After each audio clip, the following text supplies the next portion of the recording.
Alright, you guys, coming into another video. This is Eric Brent. Let's take a little walk here in the Dominican Republic.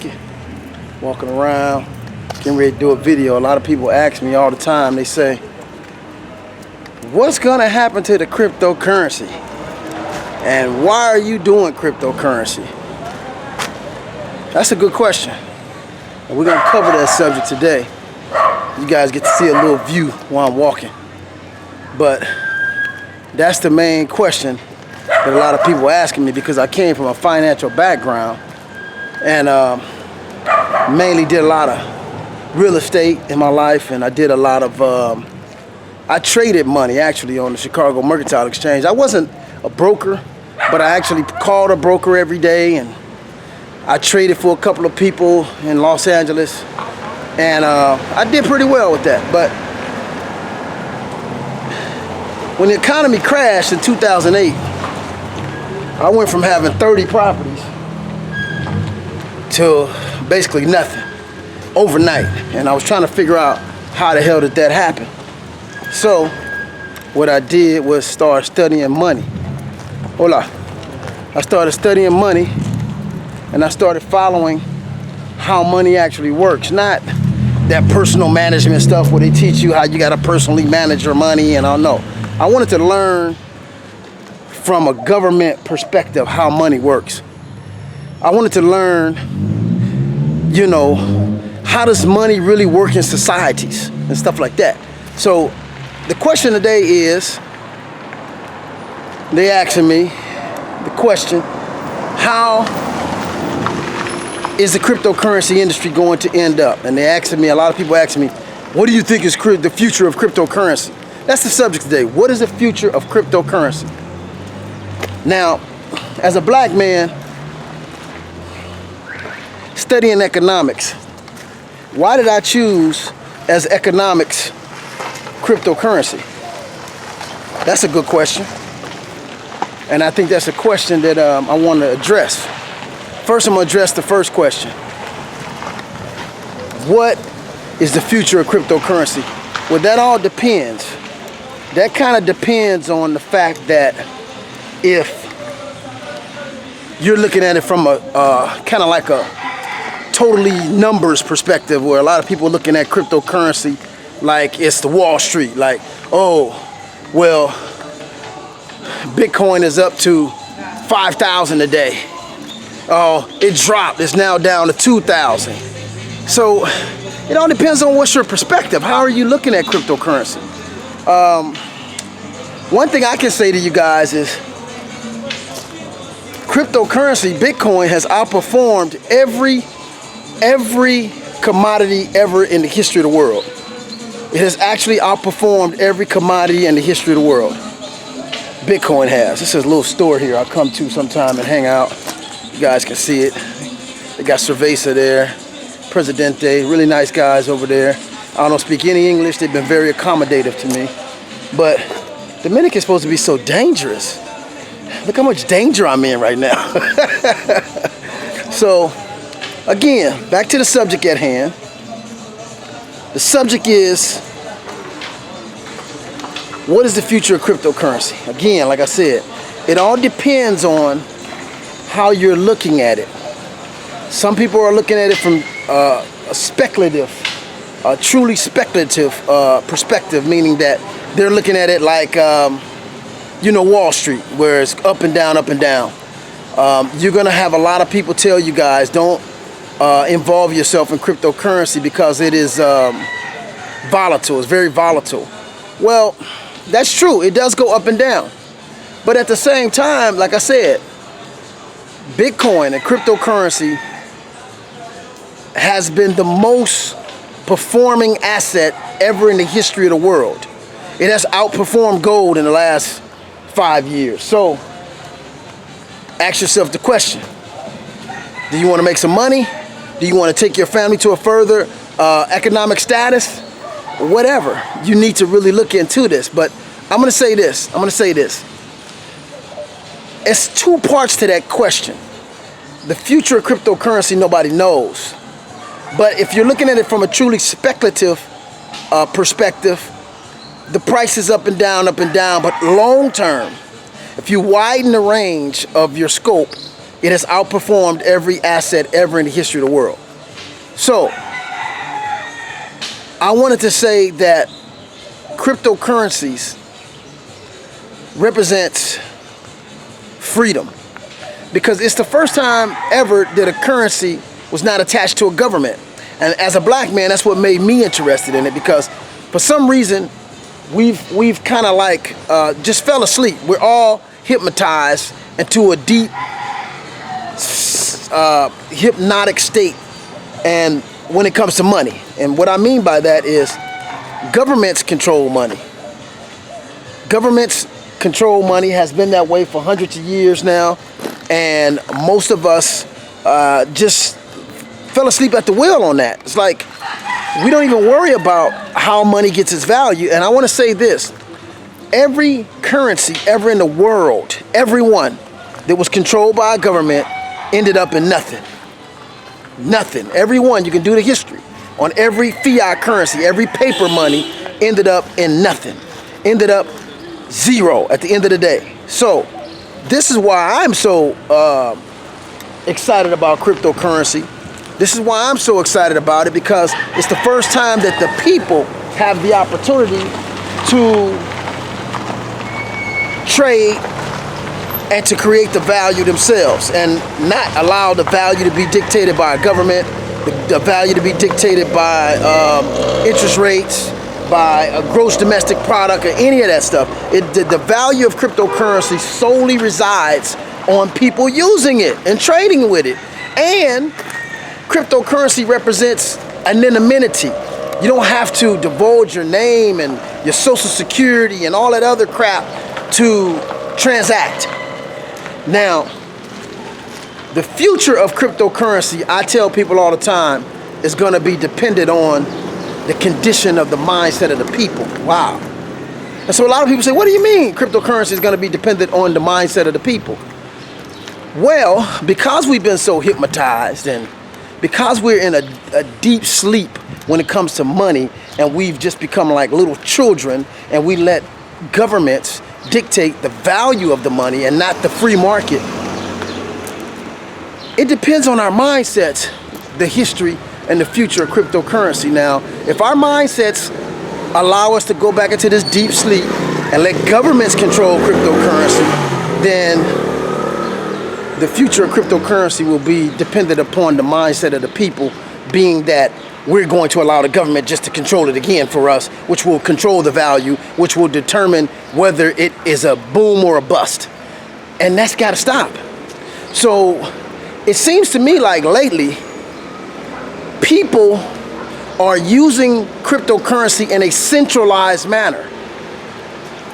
They're using it in a centralized manner, meaning they're starting to use it just like they use fiat currencies. They're starting to use exchanges, and they're starting to use financial institutions and middlemen to dictate the deals. When in reality, cryptocurrency was actually designed to break the middleman. Cryptocurrency was designed to, in fact, first of all, the word crypto, it means cryptography, which is an encryption, which means a code. So cryptocurrency is a currency that was made with code. Wow, digital code. It's not money, but because it controls data and it holds data and it has the ability to store data privately, it creates value. Wow. It's a whole new day, you guys. A whole new day. So I want to say this, that it was created for people to be able to transact value digitally, privately, without governments involved and without any monetary system or any financial institution involved. It's basically represents freedom. And so a lot of people, when I hear them say, why are you doing crypto? It's kind of like, I almost hear the slave say, why you want to be free? That's kind of what I want to hear. Like, I want to use a form of transaction that frees me up. It gives me the ability to move my money and move my value when I want, where I want, how I want. But again, as a black man, when I hear people say, why did you choose crypto? It's almost like hearing the slave say, Kunta, why you wants to be free? Master serve us good, master. We got food here, we have our own house. Yeah, we got to work, but we got everything we need here. So, what happens is the slave don't know he a slave. So, most of you guys who are using a controlled fiat currency, you don't really know that you're being controlled. You don't know. Because you was born under that control. And it doesn't have to be that way. Like I said, it's a new day, you guys. It's a whole new day.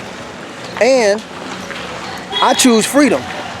I don't choose to be in a system where somebody can regulate who I send money to, when I send money to, and charge me to send money, and take my data and information, and the person who I'm sending money to's data and information, what are they doing with that data? They're using that to exploit you, to come after you for taxes, to come after you for fees.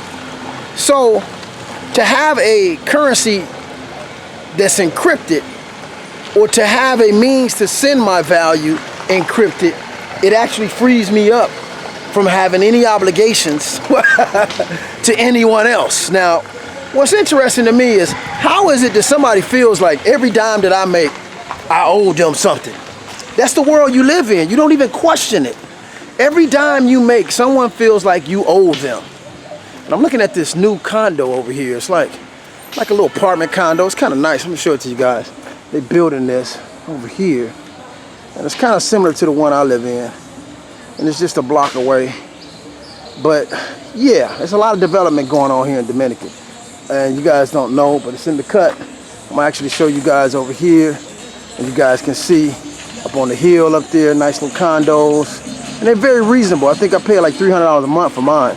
And it's just like this. It's nice. 3-bedroom, 3 baths. I mean, it's really, really nice. But anyway, back to the subject at hand. The future of cryptocurrency is going to be dependent on the mindset of the people and how they use this. This was a tool given to you by an anonymous person named Satoshi Nakamoto. Nobody knows who he is, and he stayed anonymous because they probably would have killed him. But, again, like I said, this is a tool, a gift given to the people to free them from financial oppression, from financial tyranny. And we turn around and give the power back to the people that's oppressing us by allowing them to use cryptocurrency in a very centralized manner. I'm gonna give you an example of what I mean. Now, because banks see they can't win with Bitcoin, they see they can't win this battle, they are saying now that, okay, we're gonna let you store your Bitcoin in your bank account. And so a lot of people are so hypnotized by the damn banks, they go ahead and give the bank permission to control their private wallet, their Bitcoin wallet, which is no name on that wallet. But once you attach your bank account to it, now they know who owns that wallet. So you're relinquishing your power. Your power is your privacy. Your power is your ability to stay anonymous. If you can have $50 million and nobody know, that's powerful. Now for black people, let's get down to it. Those that control you, those that have oppressed you, those that have created the money, they pocket watch you all the time. Black people, they always pocket watch you. That's why so much discrimination in economics. Because when you walk in the bank and put $300,000 in the bank, I just saw a story about an NFL player who put, I think, $800,000 in Chase Bank. And Chase Bank has a special VIP type of status. When you put over $250,000 in there, you're supposed to get this status. Well, guess what? This guy didn't get that status with $800,000. You know why? Because he was black. So there's a lot of discrimination when it comes to money, when it comes to black people. all around the world. I'm in Dominican Republic right now. I got a credit card that I can take my Bitcoin and put my Bitcoin on my credit card, and it works all over the world. I just came from Milan. But guess what? It doesn't work in Dominican. But it's a Visa card. Visa's supposed to work everywhere. Now, when I looked at that credit cards in Americas and that credit cards acceptance, Dominican is on the list to be accepted. There's no sanctions against Dominican. There's no embargoes or anything. So I'm asking myself, why they blocked this card from Dominican? Well, Dominican is pretty much predominantly a black country. Pretty much. So again, financing and racism go hand in hand. There's been a lot of financial discrimination with black people all over the world. So Bitcoin, cryptocurrencies, allows us to accumulate wealth, to transact with each other, and to amass wealth without nobody knowing. And for me, that's a powerful tool, because the problem in the world right now is not just racism, but the financial institution is indoctrinated with racism and is embedded with racism. And that's why you have more in America right now. The statistics show that there's more loans going to white people for homes than it is black people. And the loans that black people are getting are extremely higher than the loans white people are getting with the same credit score. So there's a lot of institutionalized racism in the financial industry. So cryptocurrency, Bitcoin, not just Bitcoin, Ethereum, Monero. I like Monero even better because it's a privacy coin, and we'll get into that later. And so these cryptocurrencies allow us to transact, allows us to recirculate black dollars, allow us to network with each other and to support one another without our oppressors knowing what the hell we doing. And that's the problem right now I see in the world, is this damn Instagram, this damn, all of these social medias. Most of us are using it in a very destructive way economically. What I mean by that is, when we get in a position, when we got millions of dollars, we'll do a video and show the world us giving someone $500,000 cash. And that's very dangerous, because you got the IRS, you got the Secret Service, you got all of these FBI, you got all of these people watching your social media, and they're not too happy to see black people have that kind of money and that kind of power in this day and age, because the whole institution of slavery was financial. You got to understand that. It's all about money. Racism is about money. It's about power. It's about control. It's about who controls and who's in power. It's just not about just money. It's about who controls the money. Woo. So for the first time ever in the world, you guys have been given a currency that represents freedom, that represents you taking control of your finance, you taking control of your transactions, you taking control of your ability to network with other black people, black countries. You can even deal with people that might be in sanctions and embargoes. You can deal with countries and individuals in countries that America might say, we don't like that country. But you might find an individual who you can do business with, that you like. And so, and that can actually do a service for you. Might be build you a website or whatever. Why should you not be able to deal with people around the world because your country has decided they're enemies with somebody?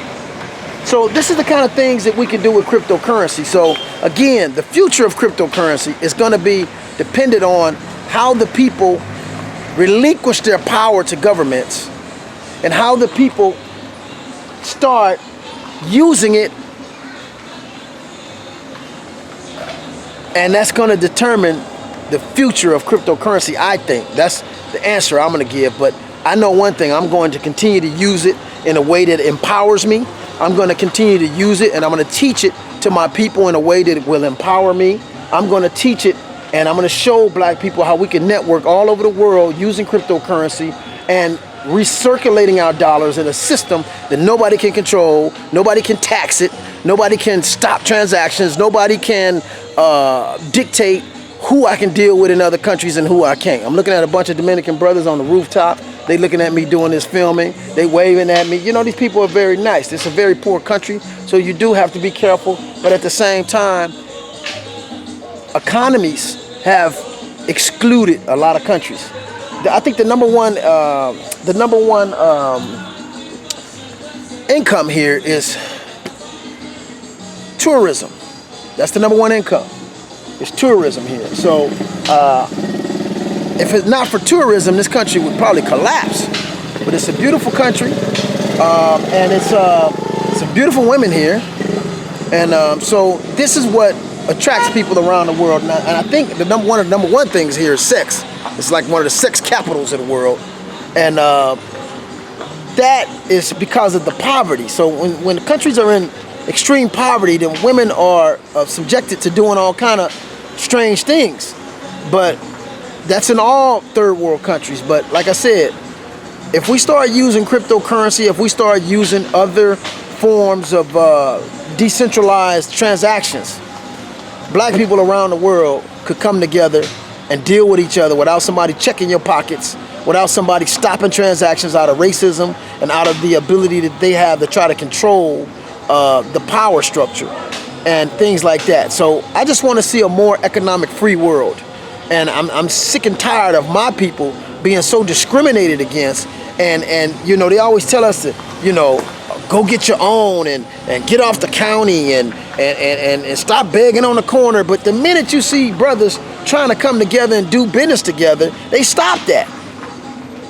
So what are we supposed to do? Just crawl up in a corner somewhere and disintegrate? So we can't win for losing with them. So my thing is separate from them. Just come totally out of their system and start dealing with each other economically, start understanding economics, start studying money, how money works, how they control money, how they create money, how they manipulate money. And that's the only way you're going to win this game. You got to first know the rules of the game. So once you learn the rules of the game and you learn how to maneuver in this game and you start learning how to develop wealth, that's the only way we can win. Because what happens is we live our lives and then we give all of what we make, 60% of it, to taxes and to those that oppress us. It's going right back into the system that's oppressing you. And then, you know, I'm back to this guy Hellcat. I'm watching this whole thing about Omni Hellcat. I like that guy, and I spoke about him in a couple of videos now.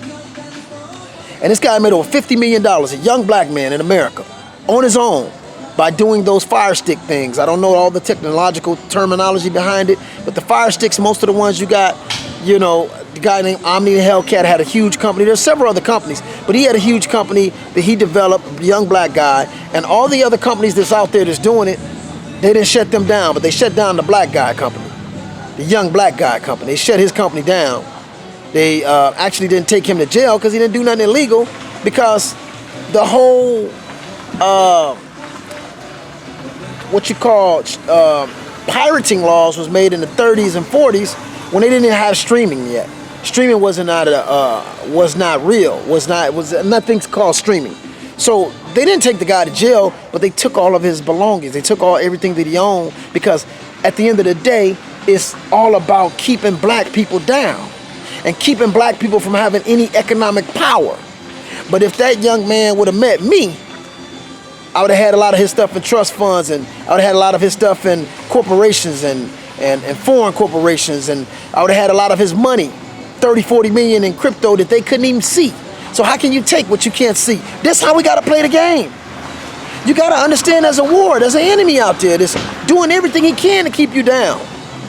This is real. It's not racism. It's not me teaching reverse racism. This is a fact.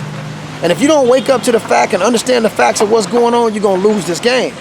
So, again, you guys, that's why I choose crypto. The future of crypto, nobody knows, but I can tell you one thing.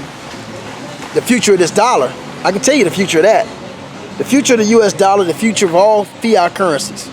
There was over 600 fiat currencies studied. A guy named, I forget his name.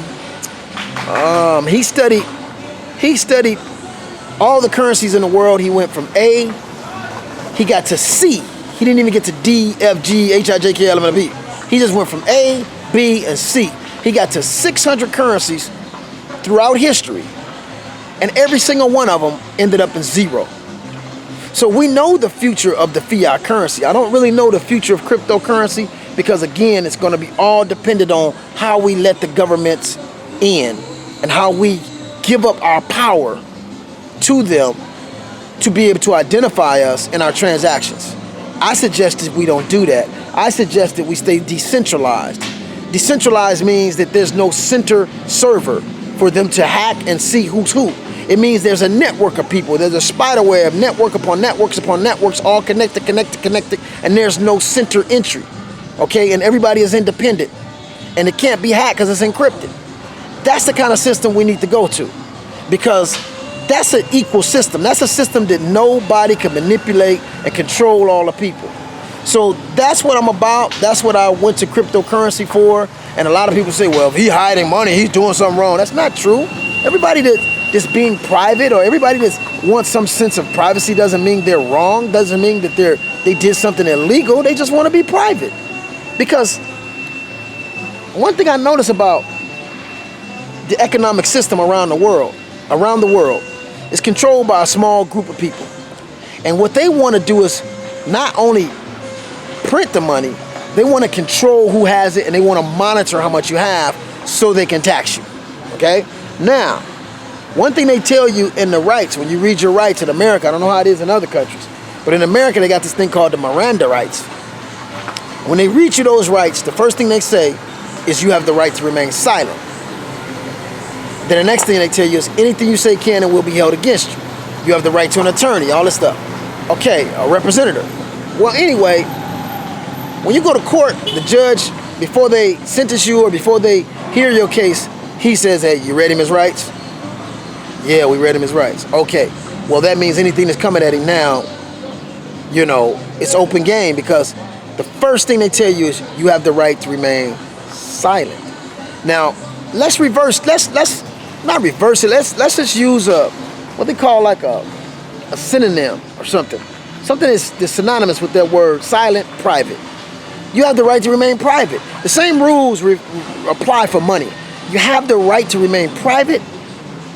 Anything you show them with your money can and will be used against you. Yes. So the less you show, the more anonymous you are, the more anonymity you have, the more money is in your pocket. It's just that simple. The more you show them, the more you're going to pay them. And that's the beauty of cryptocurrency. The beauty of cryptocurrency is it is on time. It is at the perfect time. And all the systems in the world are crashing. All the economies in the world are crashing. Every fiat currency in the world is crashing. They system going down. They can't even stop it from going down. Under Obama, we had $8 trillion debt. Now, under Trump, Donald Trump said he's a great businessman and I'm going to eradicate all the debt. Well, guess what? The debt is the highest it's ever been under Donald Trump. In fact, the debt grew faster than anybody in any other body's watch, any other president's watch. It's growing like $2 trillion a year. That's just America. That's not globally. Globally, we have about a $250 trillion debt. It can never be paid off. And who do they owe? They owe the central banks. And this is why every fiat currency has always ended in zero. And so what's going to happen is you trust in the government to control the money. You trust in the government with your value in the bank. And as these banks are closing, they're going to take your money. So it's a perfect time right now to learn something different. It's a perfect time right now to learn how to protect your assets, to learn, first of all, how to create some assets. Because, black people around the world, we don't have too much.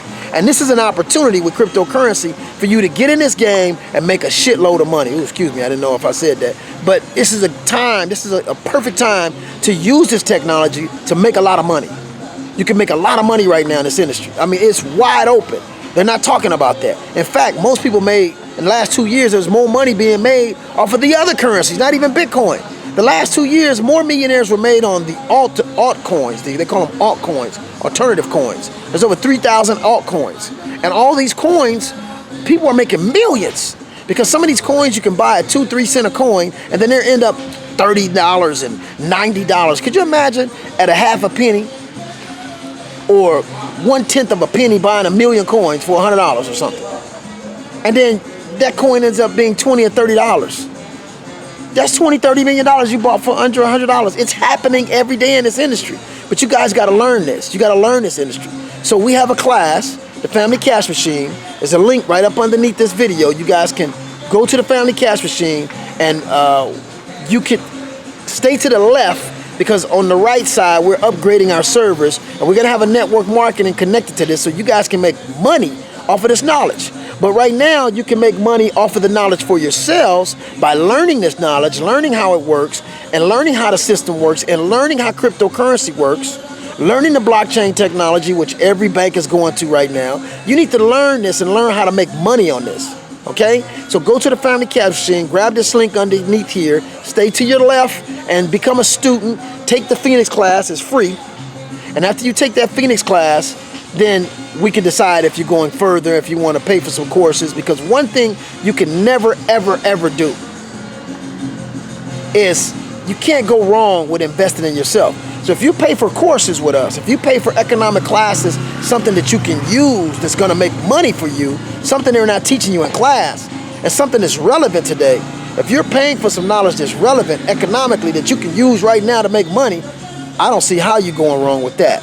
So with that, again, I want you guys to like my channel, subscribe to my channel, hit that bell, so whenever I do a video, you guys get that video. But I also want you guys to give me your emails, because if they take my channel down, because I'm getting ready to start really turning it up, I'm going to really start giving you guys some vital information. I'm going to start really giving you guys information governments don't want you to have, and banks don't want you to have, and institutions don't want you to have. So make sure I get your email, so whatever channel I go to, I can always send you guys to another channel. There's other video platforms that we can be on, and in fact, I'm setting up a platform now on Stimit, which is a cryptocurrency platform, almost like YouTube, but they pay you to do videos. How about that? So I'm going to, not like YouTube where you got to have millions of followers to get paid. No. So I'm going to be on other platforms, and I'm going to make sure this information cannot be deleted. If it's deleted off of YouTube, it'll be on other channels.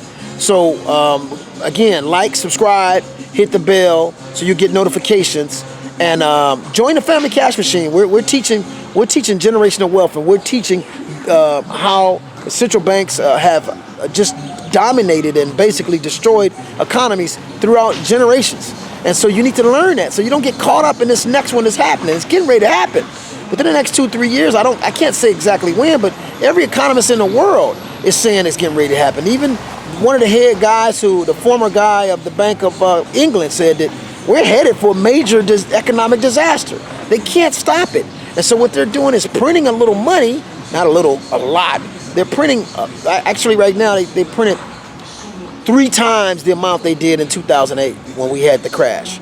So they've printed $3 trillion so far this year, in the last 3-4 months actually, and they are pumping that into economies. Now a lot of people say, well, okay, well they can print money.